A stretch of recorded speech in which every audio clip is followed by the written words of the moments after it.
I'm Dr. Mike Tabor. For 38 years, I've practiced clinical dentistry in Hendersonville and Nashville, Tennessee. For 30 years, I've been the chief forensic odontologist for the State Medical Examiner's Office. My primary responsibility is to confirm identification on those bodies that are discovered in the Middle Tennessee area whose identity cannot be determined by traditional means. None of it's very pretty.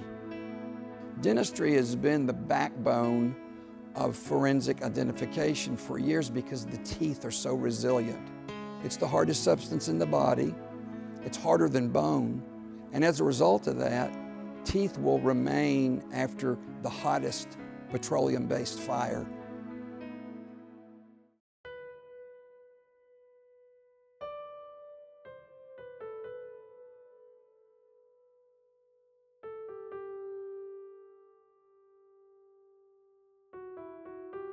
My first day at 9/11 was October 16th, 2001.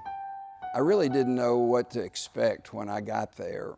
The magnitude of this event and the international effect that it had, causing deaths from people from 83 countries, made this ordeal something that none of us could ever imagine how it would affect us. As I walked into the medical examiner's office the first morning, the block all around the building, while heavily secured with police officers, had hundreds of family members walking around with signs up, pictures of their loved ones on these signs, begging for anybody who walked into the medical examiner's office to give them just a few moments. That caused an emotional toll on just about everyone that worked there because we're not used to dealing with that aspect of death investigation. My first day was working on the post-mortem identification team. Each body was gridded so we knew where it came from relative to other bodies in the debris field. As I opened the first body bag, I saw that it was going to be an MOS, as they called it in New York, which is a man of service. Out of the approximately 3,000 deaths that occurred in this event, 500 of them were people trying to rescue the others.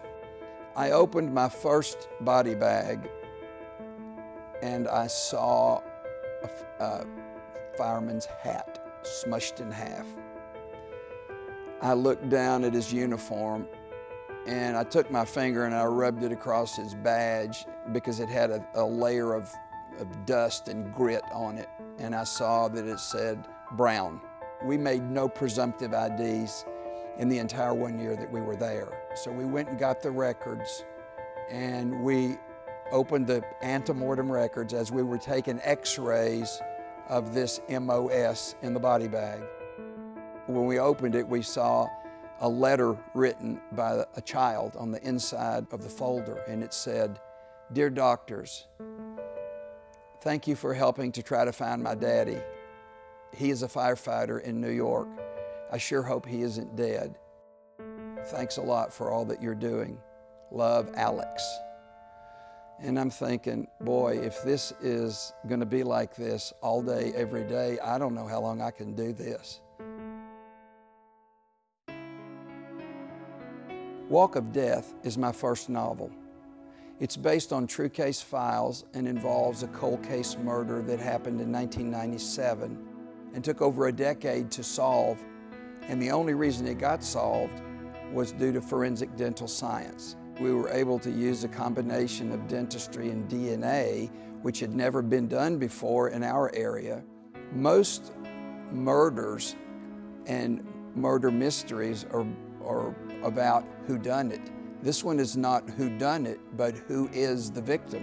As a matter of fact, it's one of the few cases where the perpetrators were apprehended and went before a preliminary hearing for a murder trial, and nobody in the courtroom knew who it was that they murdered. You'll get to know the killers, their motives, and the steps they took to evade the law.